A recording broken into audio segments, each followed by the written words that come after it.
ఒక ఊరిలో అక్కడు బుక్కడు తిక్కడు అనే ముగ్గురు అన్నతమ్ములు తమ తల్లితో కలిసి ఉండేవారు. వారు చిన్నప్పుడే తండ్రిని కోల్పోయారు.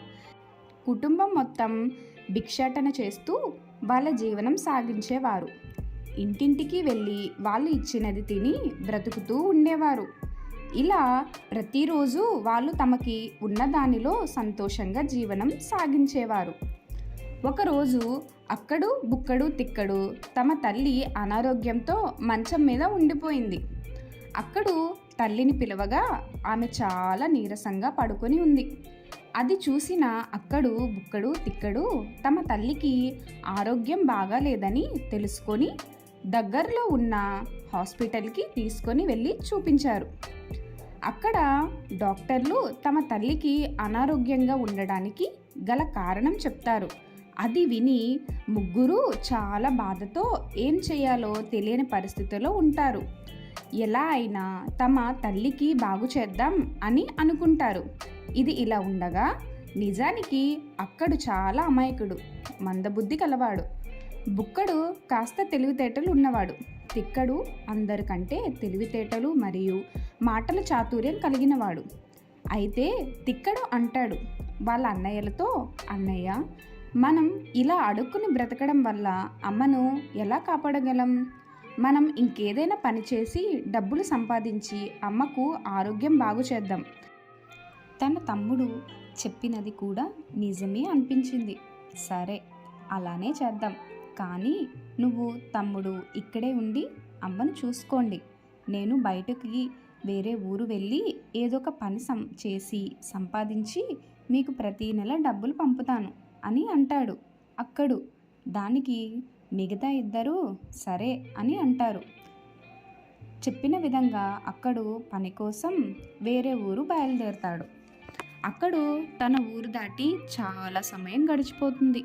చుట్టూ అడవి, ఒక్క మనిషి కూడా లేరు. కానీ అక్కడ ముందుకు నడుస్తూ ఉన్నాడు. కొంతసేపటికి అక్కడికి చాలా దాహం, ఆకలి వేసింది. కానీ తినడానికి తన దగ్గర ఏమీ లేవు. చుట్టుప్రక్కల కూడా ఏమీ కనిపించటం లేదు. నడవలేకపోతున్నాడు. అయినప్పటికీ ఇంకా ముందుకు వెళ్తే ఏదైనా ఉండొచ్చు ఏమో అన్న ఆశతో అలసిపోయి నడుస్తూ ముందుకు సాగాడు. అలా నడుస్తూ ఉండగా ఒక చిన్న గుడిసె కనిపించింది. అది చూడగానే చాలా సంతోషంతో అక్కడ తినడానికి ఏమైనా దొరుకుతుందనే ఆశతో ఆ గుడిసె దగ్గరికి వెళ్ళి తలుపు కొడతాడు. అప్పుడు ఒక పేదరాశి పెద్దమ్మ తలుపు తీస్తుంది. ఆ పేదరాశి పెద్దమ్మ, ఏం కావాలి బాబు, ఇక్కడికి ఎందుకు వచ్చావు అని ప్రశ్నిస్తుంది. దానికి అక్కడు తనకు చాలా ఆకలిగా ఉందని, తినడానికి ఏమైనా ఉంటే పెట్టమని ప్రాధేయపడతాడు.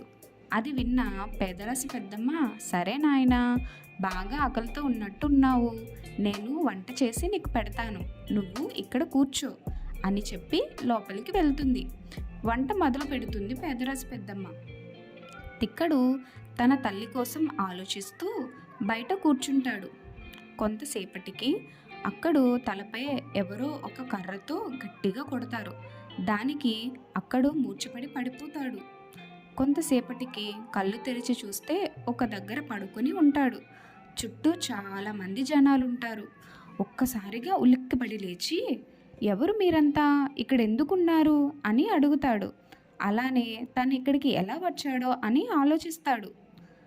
అక్కడ ఉన్న జనాలు, మేము ఇటు పక్కగా వెళ్తుండగా ఆకలితో ఈ పేదరాశి పెద్దమ్మ దగ్గరికి వచ్చాము, మాకు అన్నం పెడతాను అని చెప్పి మమ్మల్ని ఇక్కడ బంధించింది. మేము గత కొన్ని సంవత్సరాలుగా ఇక్కడే ఉండిపోయాం అని వాళ్ళు వాళ్ళ బాధని చెప్తారు. అప్పుడు తిక్కడు, అయ్యో, నేను కూడా ఇక్కడే వీళ్ళతో ఉండిపోవాలా? మా అమ్మకు బాలేదు, నేను సంపాదించి తెచ్చిన డబ్బుతో మా అమ్మను హాస్పిటల్కి నా తమ్ముళ్ళు తీసుకొని వెళ్ళాలి. నేను ఇక్కడే ఉండిపోతే మా వాళ్ళు ఎలా బ్రతుకుతారు అని బాధపడుతూ ఉంటాడు అక్కడు. ఇది ఇలా ఉండగా ఒక రోజు, ఒక వారం, ఒక నెల, 3 నెలలు గడిచిపోతాయి. అయినప్పటికీ ఏమి మార్పు లేదు. ఇంటి దగ్గర తన తమ్ముళ్ళు అక్కడు రాక కోసం ఎదురు చూస్తూ ఇంటి బయట కూర్చొని వేచి చూస్తూ ఉంటారు. ఆగండి ఆగండి, ఇంకా కథ పూర్తవ్వలేదు. మీకు ఒక చిన్న ప్రశ్న. అక్కడు ఎలా తప్పించుకుంటాడు? పేదరాశి పెద్దమ్మ నిజంగా ఎవరు? తమ్ముళ్ళు అన్నయ్యను కాపాడగలరా? మీకు కూడా ఇలాంటి ప్రశ్నలు ఉన్నాయా? అయితే మన ఛానల్ని సబ్స్క్రైబ్ చేసుకోండి. ఇలాంటి ప్రశ్నలకు సమాధానం తెలుసుకోండి. అలానే ఇలాంటి మరి ఎన్నో కథలను వినడానికి ఈ వీడియో కింద ఉన్న బెల్ ఐకాన్ని క్లిక్ చేయండి. లేటెస్ట్ అప్డేట్స్ని ముందుగా పొందండి.